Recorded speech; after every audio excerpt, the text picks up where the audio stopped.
The Lord be with you. And with your spirit. A reading from the Holy Gospel according to St. Luke. Glory to you, O Lord. While still more people gathered in the crowd, Jesus said to them, "This generation is an evil generation. It seeks a sign, but no sign will be given it, except the sign of Jonah. Just as Jonah became a sign to the Ninevites, so will be the Son of Man to this generation. At the judgment, the Queen of the South will rise with the men of his generation, and she will condemn them, because she came from the ends of the earth to hear the wisdom of Solomon. And there's something greater than Solomon here. At the judgment, the men of Nineveh will rise with his generation and condemn it, because at the preaching of Jonah they repented. And there's something greater than Jonah here." My dear friends, my dear brothers and sisters, the Gospel of the Lord. Praise to you, Lord Jesus Christ. In the name of the Father, the Son, and the Holy Spirit. Amen. Deepening of faith, or maybe even deepening our relationship with God and deepening our relationship with one another. In the first level of believing, naniniwala ako kasi may ebidensya. Faith that is based on evidence. Kaya lang kung ganitong paniniwala natin, pwede as a starting point. Seeking proofs and condition for the basis of faith.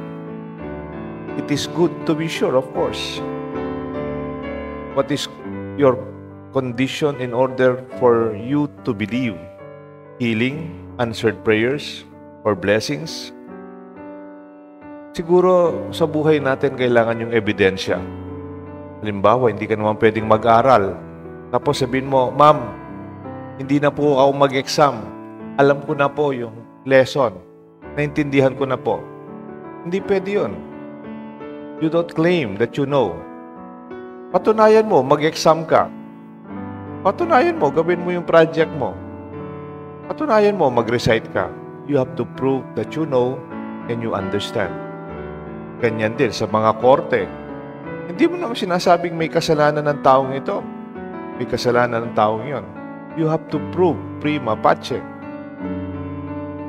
Proof without any doubt. And ganyan din sa science, no? For you to say this is the conclusion, you have to show the process that you were able to produce this result. Always with evidence. Seeking proof for the condition of faith, it is good to be sure, of course. What is your condition in order for you to believe? Kailangan tayo may kondisyon para maniwala tayo. Kasi mayroon nga tayong expression, faith seeking understanding. Fides quaerens intellectum by Anselm of Canterbury. A theological method stressed by St. Augustine himself. That the beginning of faith is God in God, and the basis of faith moves further with understanding. Yung alam natin at naiintindihan. Kaya lang, if this is the only kind of faith we have, Jesus would say like Thomas. Di ba po, kilala niyo si Santo Tomas? When their companions said, "We have seen the Lord. The Lord is risen." Kaya lang, wala si Jesus o wala si Thomas noon. Sabi niya, "Hindi ako maniniwala hanggat hindi ko hinawakan yung sugat sa kanyang kamay. O ilagay ang aking kamay dun sa kanyang on this side, no? Kung meron siya sugat, hindi ako maniniwala," sabi niya. He wanted to have a proof that he can hold on to. Thomas' condition of believing and following the Lord, to see and physically touch the wounds of the Lord. What is your condition to believe? In other words, if Thomas told the disciples that unless he put his finger in the wounds of Christ, he would refuse to believe, that's a sign, a proof, ebidensya for him to believe. What is the evidence needed to believe? Minsan po, may taong nawawalan ng pananampalataya. Kasi sa kanilang pagdarasal, parang hindi nasasagot. Parang walang nangyayari. This might be praying for something which has not granted despite of all the many prayers. Could it be possible that although we do not mention it in our prayers, we have implicitly set a condition that our prayer must be granted before we exert greater effort in our spiritual life? Then we need patience. Then we need perseverance. We all go in believing and serving God on the basis of answered prayers and sign of believing. Kaya ako nagsiserve kasi lahat ng prayer ko sinagot ng Diyos. Kaya ako nagsisimba kasi pinagiginggan ako ng Diyos. That is the beginning. But that is not enough. Kaya sabi nga ni Jesus, medyo pinatamaan niya ng konti si Thomas. Thomas, come. Put your hands here. Wala po, penyo noon eh. He went into that to prove himself to him that I am alive. In John 20:29, sabi nga ni Jesus kay Thomas, have you believed because you have seen me, Thomas? Blessed are those who have not seen me, and yet they have come to believe. Naniniwala ka lang kasi nakita mo ko. Mas banal ang mga taong hindi man ako nakita, pero naniniwala sila. Because the second level of believing, when evidence are no longer necessary. Pag malalim na ang ating paniniwala sa bawat isa, ang ating tiwala, hindi ka na kailangan magkaroon ng ebidensya. In Matthew chapter 12, there is something greater than Jonah here. There is something greater than Solomon here. This is from our gospel too, from Luke chapter 11. Ba't kayo, why do I have to prove myself? Somebody is greater than Solomon, wiser than Solomon, greater than the preaching of Jonah. He was referring to himself. The high level of trust when you can put your life online knowing that you have your companions on your back. Seeing in the eyes of faith. It is like full truth of a child and father and mother. There's no trace or doubt or uncertainty. The unbelief of Thomas may also be because of his distrust to his companions, but it is not a disbelief to Christ per se. But he does not believe in the proclamation of his brothers. Pwede kaya yung pagdududa ni Tomas ay pagdududa sa kanyang mga kasamang disipulo?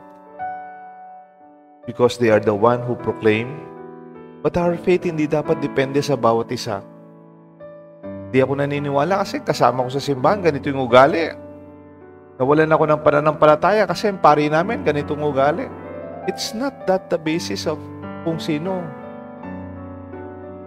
Ang Diyos ang ating pinaniniwalaan. Sabi po ni San Agustin, faith is to believe what you do not yet see. And the reward of faith is to see what you believe. Naniniwala ko, anak kong ito, kahit medyo matigas yung ulo niya nung bata siya, matatapos itong anak kong ito. Magiging successful ito. Magiging maganda yung buhay niya. Pag yun yung paniniwala mo sa anak mo, pinaparinig mo sa kanya, nararamdaman niyang naniniwala ka sa kanya, maniniwala siya sa kanyang sarili. What you appreciate, appreciate. Sinabi ko po kapon niya. Because believing is to believe what you do not yet see. Hindi po palang nakikita, naniniwala ka na. And the reward of faith is to see what you believe. At sabi pa ni San Agustin, to those who believe, no proof is needed. But to those who do not believe, no proof will suffice. Kaya nga ako minsan nakaka-open siguro. Sabi, tara, ilibre kita. Tara, ilibre kita. Birthday ko. Tapos sabi, hindi ko maniniwala. Nasaan muna yung pera? Tignan ko muna yung pera mo. Baka wala kang mang pera. Nilibre ka. That is very offensive, isn't it? When your relationship is already deep enough, and they say, it is. Believe in a person because of an existing long-term relationship. when evidences are no longer necessary. Pag matagal na ang pagsasamahan ninyo, hindi na kakailangan magkaroon ng ebidensya. With your relationship with God, just believe. As if Jesus saying, I am the sign. Huwag ka nang humanap ng iba pang pruweba. Because my life itself, my person, is the sign. Have you come to believe because you have seen me? But blessed are those who believe, and yet they have not seen. The mercy of Jesus can be contrary to evidence. There's certain exposure to vulnerability and the possibility of failure or pain, of sin, and the level of believing, and even beyond evidence. Deeper than trusting someone is loving someone. Pagmahal mo ang isang tao, pagkatiwalaan mo. Mahirap yung sinabing, I love you, but I do not trust you. Mahal kita, pero wala naman akong tiwala sa'yo, pasensya ka na. But that is not possible. Because when you love a person, there's that vulnerability that you also have to trust. Hindi ako maniniwala sa kanya. Mahal ko siya, pero hindi ako naniniwala sa kanya. Then, you don't reflect the love of God. Deeper than trusting someone is loving someone. Jesus trusted and believed in His disciples. Kahit nasaktan siya, kahit iniwan siya that time. For no basis or evidence at all. Because Jesus loved them all. And the contrary, Jesus had all the reasons and evidence not to believe in His disciples. But God continued to love us anyway. Believing makes us ready to accept our imperfection. Kahit nagkakamali ka, kahit kumisan may pagkukulang ka, I will still love you because as God loves us, we do not fix our loves for our loved ones. Hindi mo inaayos na parang makinang i-repair mo. We do not fix persons. We accept them and love them. The merciful love and faith of Jesus to His erring disciples transformed and converted them to be who they are today, the saints and the pillars of our church. That's the gentle power of God's mercy. The mercy that is love, that is undeserved. Sabi po ng isang pare na Franciscan missionary, parang pangalan niya, Father Richard Rohr, love is learning to say yes to what is. May repeat, love is learning to say yes to what is. Ang pagmamahal ay ang pagtanggap kung ano ang mayroon ngayon. Hindi pwedeng mahal kita, kailangan patunayan mo muna. O mahal kita, dapat ganyan ka. But love is accepting what is. And for Jesus, love is accepting what is. Love is accepting you as you are today.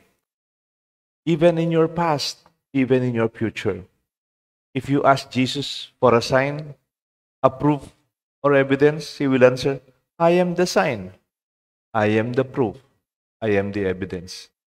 Pag nakikita po ninyo ang krus, para nakikita nyo, meron ka pa bang ebidensyang inihintay?